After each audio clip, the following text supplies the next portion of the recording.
Ganun lang. So yan, napakalupit, di ba? Lalo kapag nagmamotor ka dito, ako, perfecto.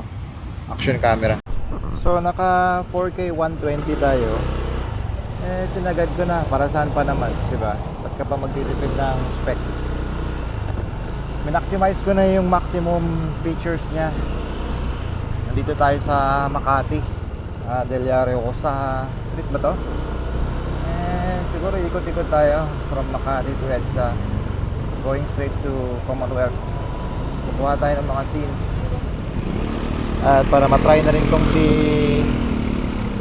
DJI Osmo Action 3. Believe it or not, yung microphone na gamit ko ngayon coming straight out from the camera itself, so walang extra assistance, no extra additional equipment na naka-attach like yung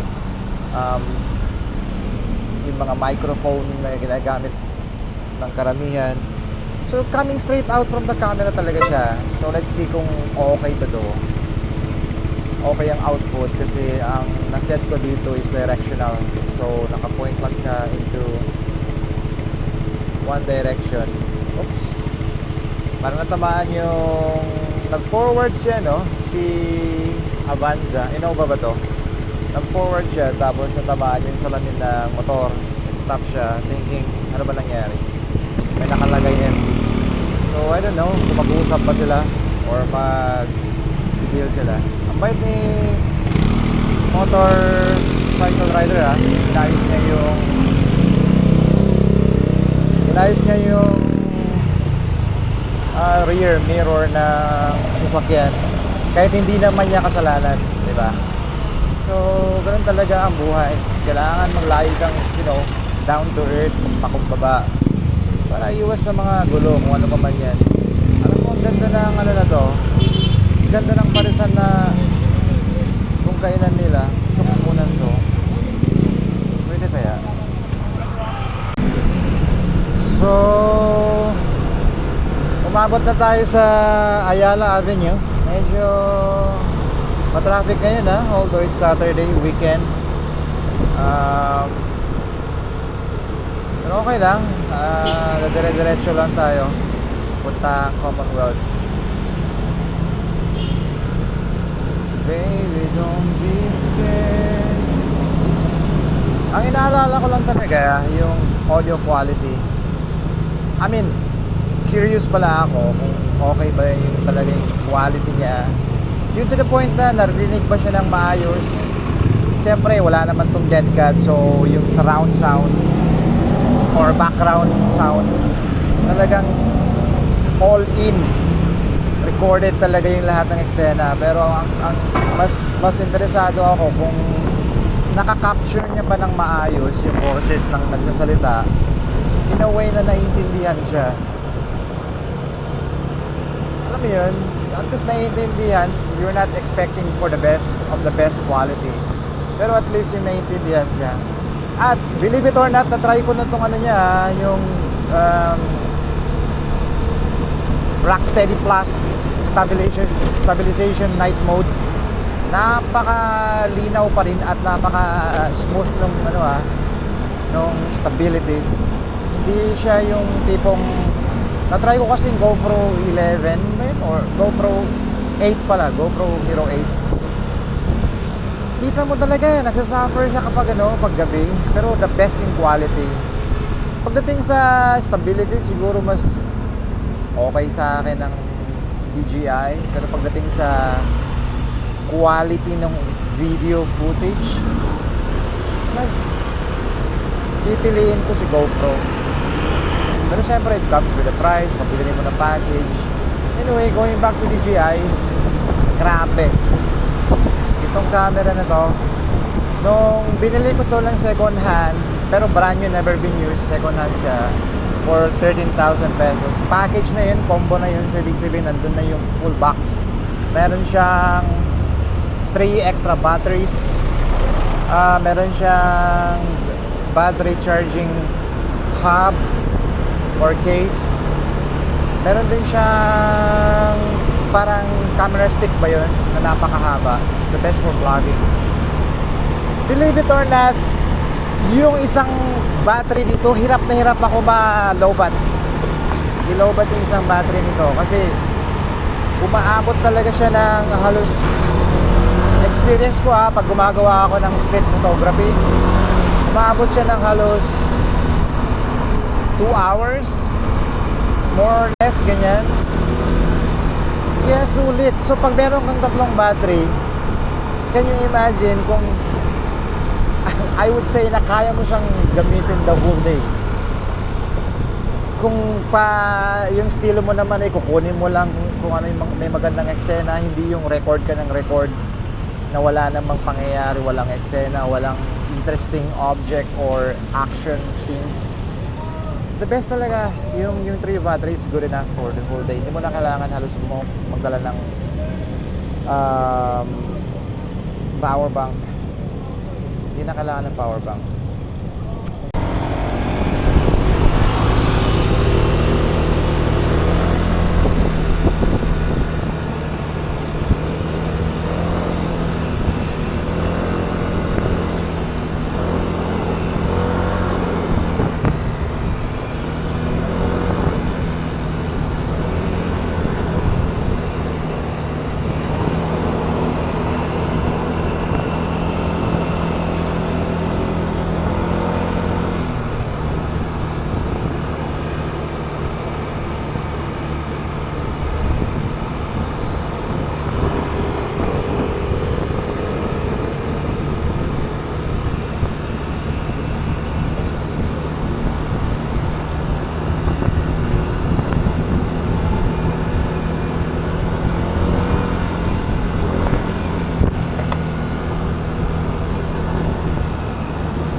Ayan, medyo matulin ng daan dito at I would say yung part ng EDSA na to, yung Guadalupe, EDSA, smooth yung daan dito at nasa speed ako ng about 50 kilometers. So sobrang lakas na ng hangin. I would expect na sobrang noisy rin nitong audio quality, pero kung titingnan natin yung stability factors niya, for sure napaka reliable niyan kasi dito maraming ilaw nagmumula sa sa billboard at mga street lights. So manalo to sa mga action camera.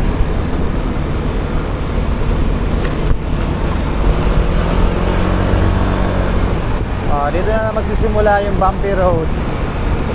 Pakapangit talaga ng daan dito. Mula to anong part ba to? Yung parang may ilog, JP Rizal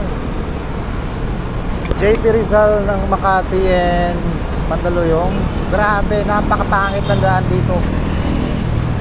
Minabayaan talaga. Walang hustisya. Sana may schedule ng MMDA para ayusin to. Kawawa mga sasakyan. Sakit din kaya sa puwet. So kung ayaw mo magtiis, ang mangyayari sa'yo, mag-upgrade ka ng shock mo para sa comfort. Ano ba yan? Hindi ba pwede yung ayusin na lang yung daan para hindi na natin kailangan pang gumastos ng extra sa mga vehicles natin. Nakakatuwa yung yung plate number ng Range Rover na to. Precision daw siya. NBI 8000 yung plate number. Napaka cool.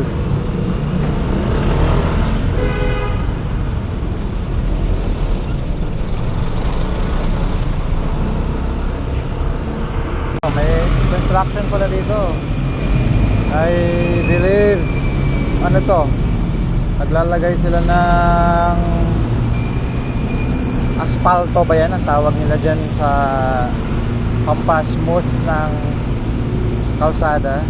Bale ang ginagawa nila, naglalagay sila ng extra layers of materials para maging smooth yung daan. At I would say siguro nag-strengthen din siya, nagbibigay siya ng tibay na sa daan para hindi siya madali mag-crack.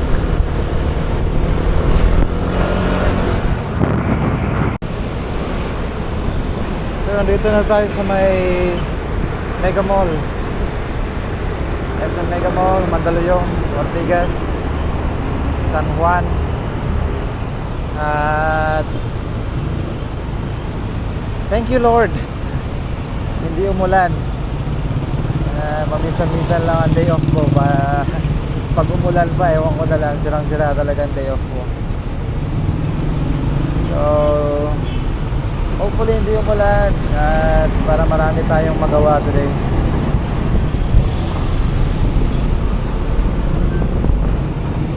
Oy, si Honda Click 160 medyo nanibago ako sa kanya kasi I'm coming from lower CC tapos lumipat ako sa 160cc.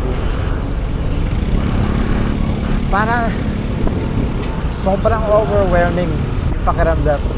Halos hindi tuloy ako, hindi ko ba halos di ba sabi na marunong pa ba ako magmotor? Ba't ganun? Ang ibang-iba yung acceleration, sobrang laki. Siguro it's about, I would say 75% of difference yung acceleration ng 160cc versus 110 to 125cc na motor. Sobrang lakas talaga niya. Ang lakas ng acceleration.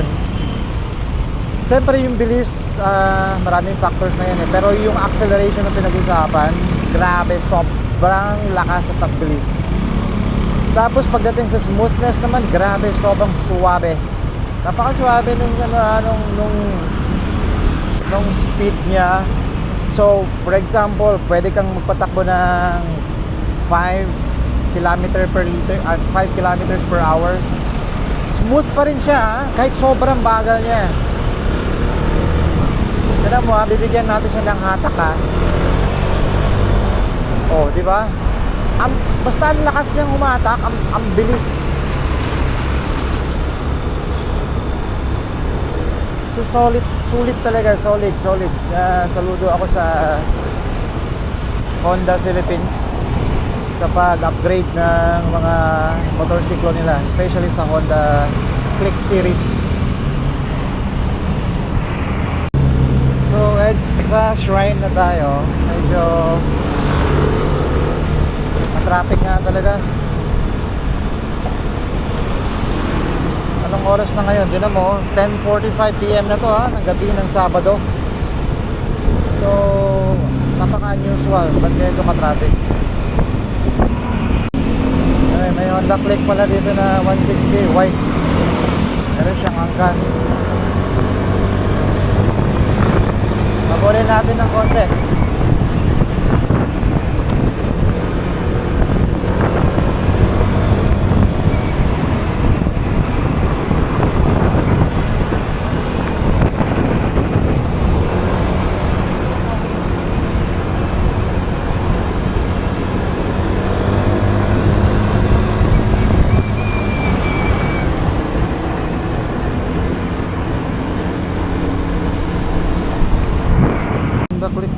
kabila, oh. Naka-block din siya. So, it's nice, na may kasabayan din pala tayong Honda Click.